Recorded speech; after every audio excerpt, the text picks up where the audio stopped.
this video is not presenting a theory that I believe in. This is not presenting an interpretation of the text that I feel must be true or ought to be true.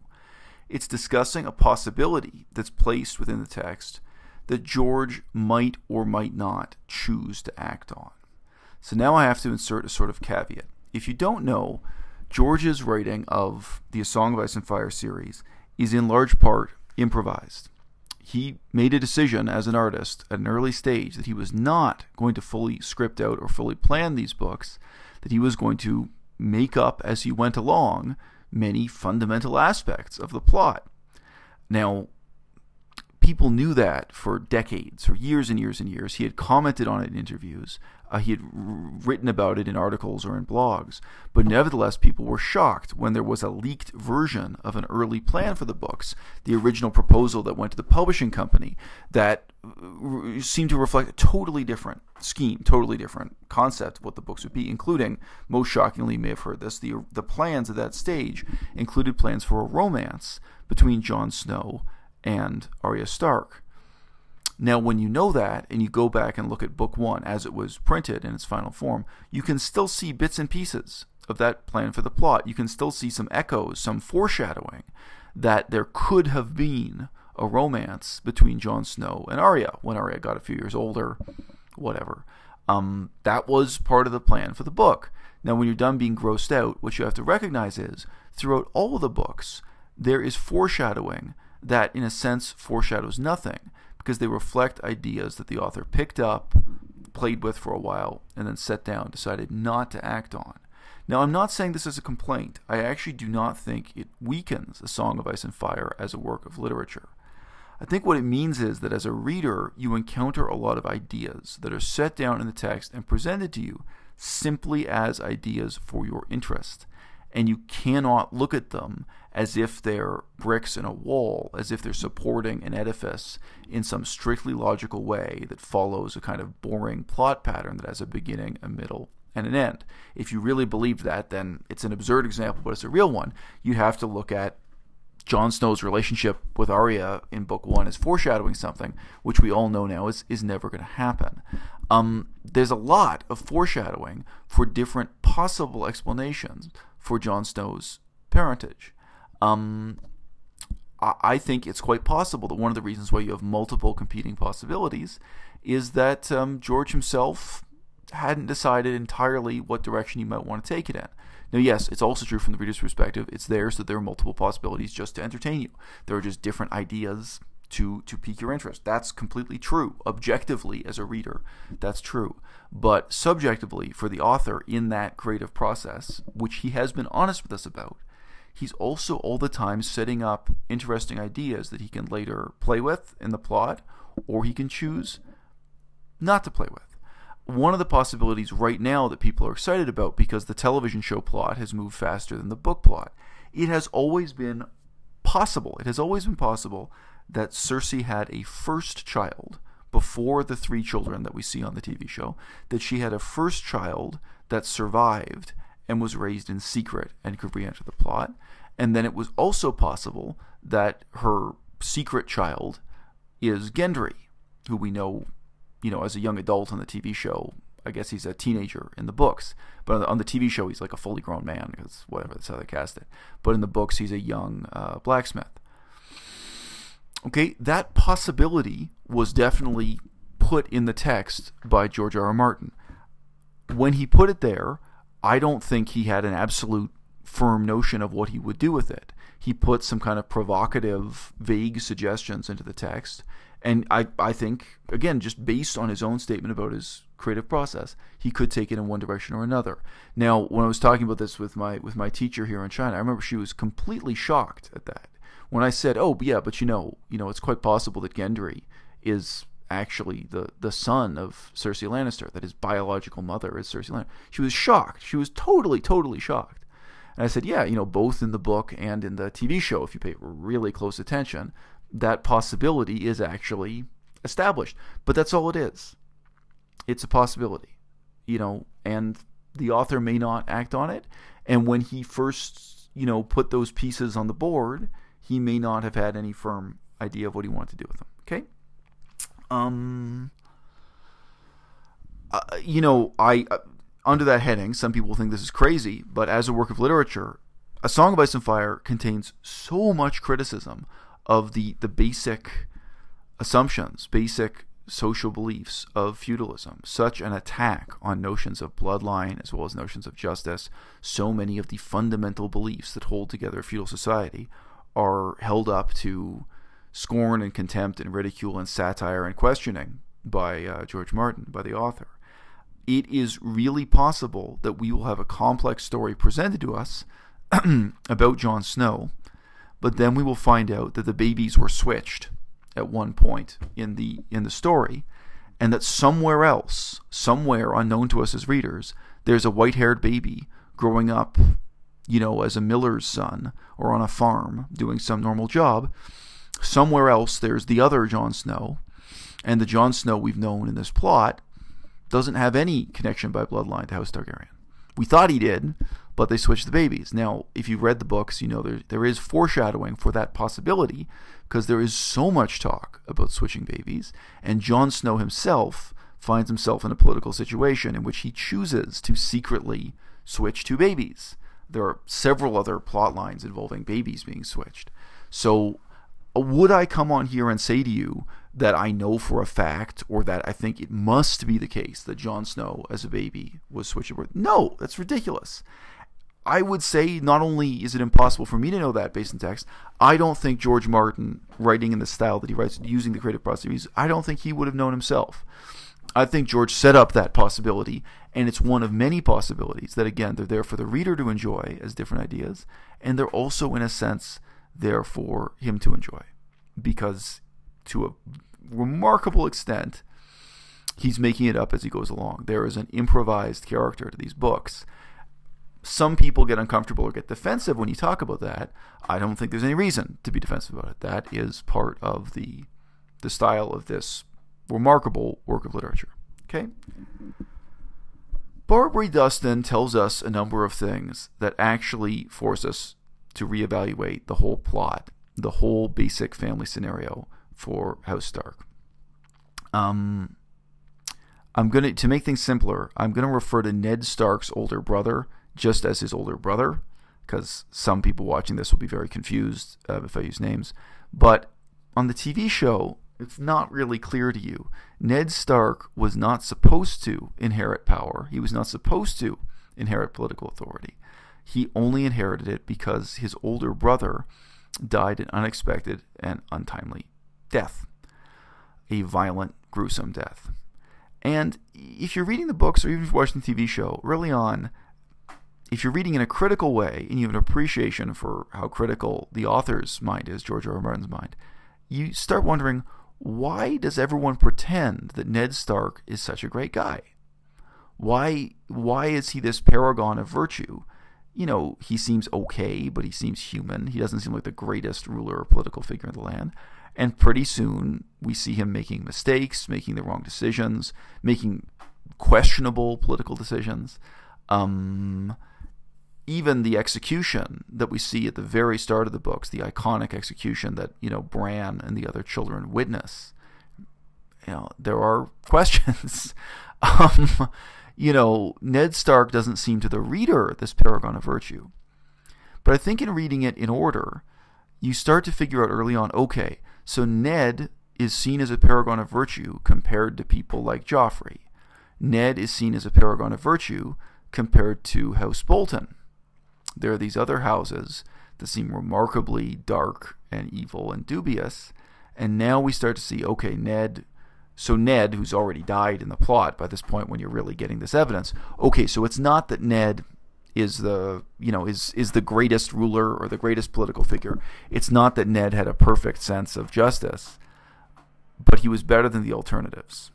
Okay, you get this picture. Then Barbrey Dustin shows up so many years into your reading, depending on how many years you took to read the books, or so many hundreds of pages. And Barbrey Dustin gives us another consideration. Maybe Ned seemed like an outstanding, positive figure politically, in contrast to his own older brother.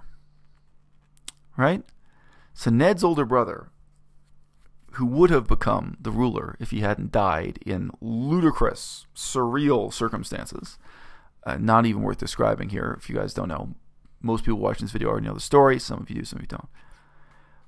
But what George did, what the author did, George Martin did, brilliantly, he didn't describe how terrible a person Ned's older brother was by giving us the perspective of someone who hated him.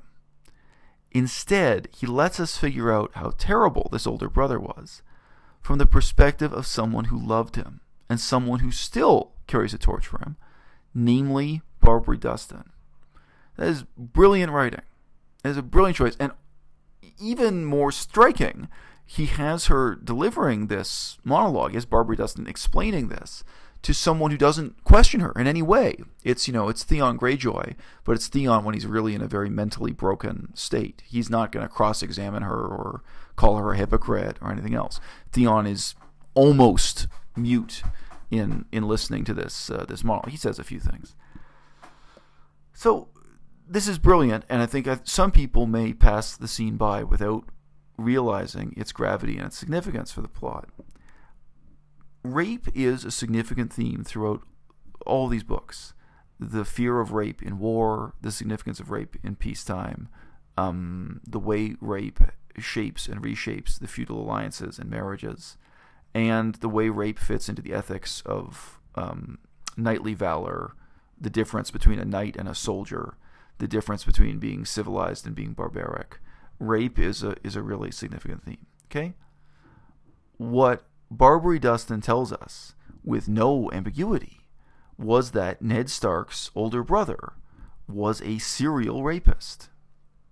She does not use terms that damning, but it is completely clear from her testimony that Ned Stark's older brother, whenever he was attracted to somebody, would immediately rape them.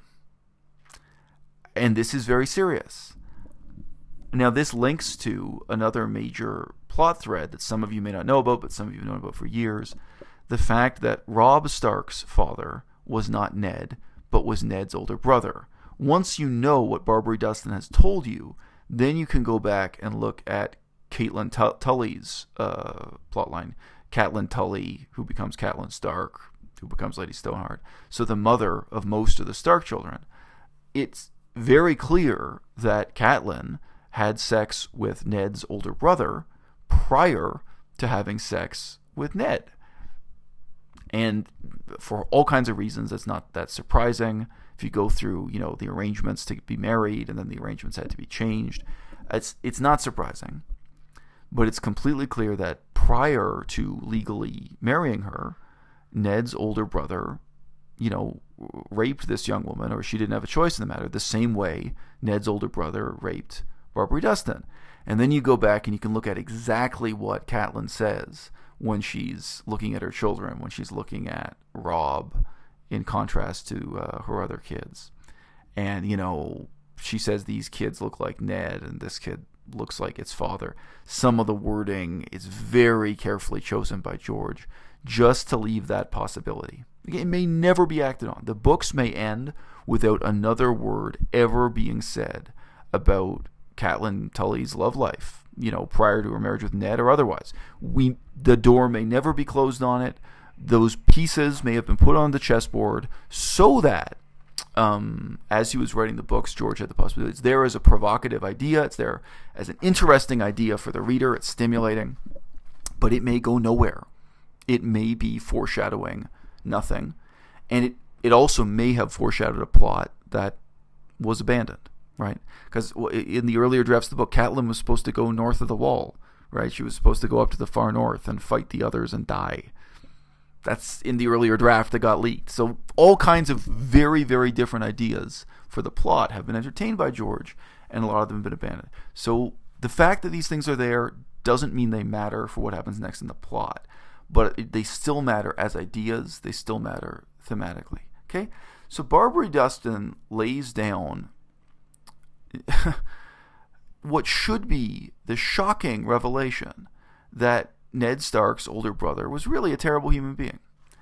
And, this makes sense. It draws together so many of the little bits of information we already knew about Ned Stark's older brother. we knew about him, marching to the capital city and shouting at the king's castle. Ned Stark's older brother literally stood in the streets with his sword shouting that he wanted to murder the crown prince. That was the crime he committed, and surprise, surprise, Ned Stark's older brother was executed for this. What a shock. In any feudal medieval society, the fact that this was the punishment for his conduct is not surprising. I know people call the Mad King, they call him the Mad King, they call him bad names, but that particular decision in that political and legal context is not that surprising. And now we learn he wasn't just impetuous about threatening to murder members of the royal family in the streets of the capital city in front of the world. In fact, he was also a serial rapist. He was impetuous in these other ways, right? So right away, this opens up other possibilities. Now look, it is possible that the candy-coated story of Jon Stark having magical Targaryen blood is the whole story, and that's it. But you guys know George plays by his own rules, and appearance is hereditary in the books in a way that's convenient. It really is possible that, along with the baby switching motif, that we'll find out that, yeah, you know what, Lyanna did give birth to a baby that had white hair, or at least violet eyes, or some of the other distinctive Targaryen features. And it's not Jon. Baby's got switched, so that baby is somewhere else. Maybe that baby was left in Dorne. There are all these other possibilities set up. And that would suit George R.R. Martin's overall thematic concerns. That really is, I think, a possibility. May not be a possibility that's acted on, or may be hinted at in the book and never resolved. All these things can remain open and undecided. But the other possibility is that Jon Stark's bloodline is 110% Northern, which is both how he looks and also relates to the type of magic he uses. Jon doesn't have dragon magic. Jon seems to have a double dose of the distinctive magic of the far north, the skin-changing ability, etc., right? There have been no indications, unlike, say, Tyrion, there's no indication that Jon has dragon dreams. You know exactly what kind of dreams Jon has. You know exactly what kind of magical abilities Jon has. So it does set up the real possibility that among the victims of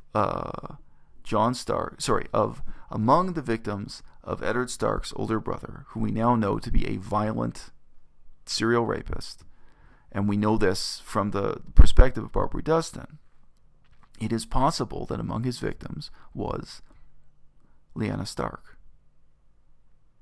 So if Lyanna Stark was pregnant because she was raped in this fashion that we have other witnesses to and what have you, then suddenly we have a very different motivation, both for her escaping Winterfell, for her running away, which is the basic fact of the story we know about, and her seeking the help and protection of the Targaryen family. We also have a very different explanation for why her brother would suddenly run away, suicidally run away to the capital city, threatening to murder the crown prince, which is idiotic. To call it a crime of passion is an insult to crimes of passion, right? So there's several other possibilities set up by Barbrey Dustin. Barbrey Dustin tells us she has a network of spies. She has her own army and her own spies. She tells us she's not going to let a certain decapitated head reach Winterfell. She's not going to let certain bones and remains reach Winterfell. She tells us that she's out for revenge, but at this stage of the story, in fact, she's already had her revenge. It's very unclear what she's going to do next. There's quite a lot to speculate on. And interestingly, what was it? Robb Stark's decapitated head is supposed to be going to the capital city. So some people theorized that Robb Stark's head was actually put on top of the Mountain's body in making Gregor Clegane into an undead monster in the books, obviously not in the TV show. But the remains of Ned Stark, they were supposed to be going north to Winterfell. Barbrey Dustin has supposedly stolen them. All kinds of crazy questions arise from this. So there's a lot there. There's a lot of material there.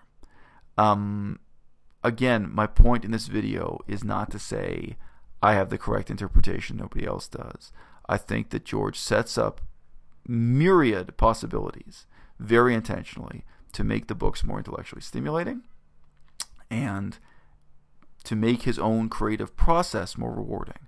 But the result is there's a lot of foreshadowing for things that are never going to happen, and there are a lot of things introduced that are thematically significant, but that will never be significant for the plot.